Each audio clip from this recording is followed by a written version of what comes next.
আসসালামু আলাইকুম বন্ধুরা, বনলতা কিচেন বিডিতে আপনাদেরকে স্বাগতম। আজকে আপনাদের মাঝে নিয়ে এসেছি টাকি মাছের ভর্তা। মুখে স্বাদ না থাকলেও এভাবে ভর্তা করে খেলে ইনশাআল্লাহ মুখে স্বাদ ফিরে আসবে। বাসার সামনে একটা আঙ্কেল মাছ নিয়ে আসলো, তাই ভাবলাম যে মাছগুলো কিনে ভর্তা করে আপনাদের মাঝে শেয়ার করি, তাই মাছগুলো কিনে ফেললাম। মাছগুলো কুটা কমপ্লিট, এখন সুন্দর করে ধুয়ে নিচ্ছে। ভর্তা করার জন্য আমরা এখানে কোনো কিছুই ব্যবহার করব না, ঘরে যা আছে তাই দিয়ে সুন্দর করে মুখরোচক ভর্তা তৈরি করব। প্রথমে মাছগুলো সুন্দর করে ধুয়ে নেওয়ার পরে মাছগুলো সিদ্ধ করে নেব। সিদ্ধ করার জন্য কিছু কাঁচা লঙ্কা, স্বাদ বাড়ানোর জন্য আলু কুচি, শুকনো মরিচের গুঁড়া এবং হলুদের গুঁড়া। তারপরে দিয়ে দিলাম জিরা বাটা, আদা বাটা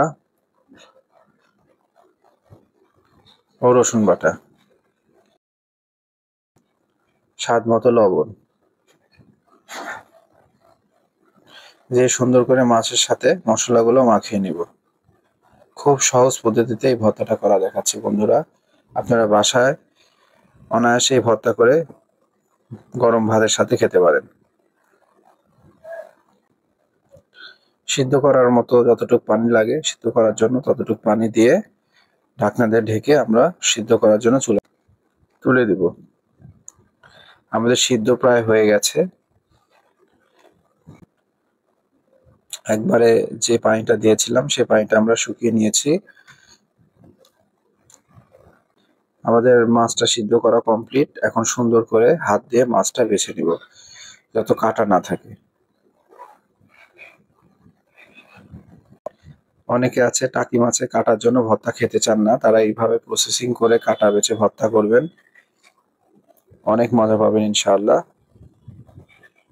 আমরা আস্তে আস্তে মাছটা বেছে নিচ্ছি। আমাদের মাছ বাছা কমপ্লিট হয়ে গেছে। ভর্তা করার জন্য আমরা ফ্রাই প্যানে তেল দিয়ে নিয়েছি এবং সামান্য পরিমাণে তাতে জিরা দিয়ে দিয়েছি এবং কুচনো কাঁচা পেঁয়াজ দিয়ে দিলাম, আর দিলাম হলো কিছু রসুন। দিয়ে আলতোভাবে নেড়ে চেড়ে নিব। যারা এই মুহূর্তে আমার ভিডিওটা দেখছেন তারা অবশ্যই সাবস্ক্রাইব করে আমাদের পাশে থাকবেন। ভর্তাটা সুন্দর করে চুলোতে নেড়ে নিব। সুন্দর করে ভাজতে হবে যত মাছের কাঁচা গন্ধটা না লাগে। দেখুন ভর্তাতে কোনো পানি নেই।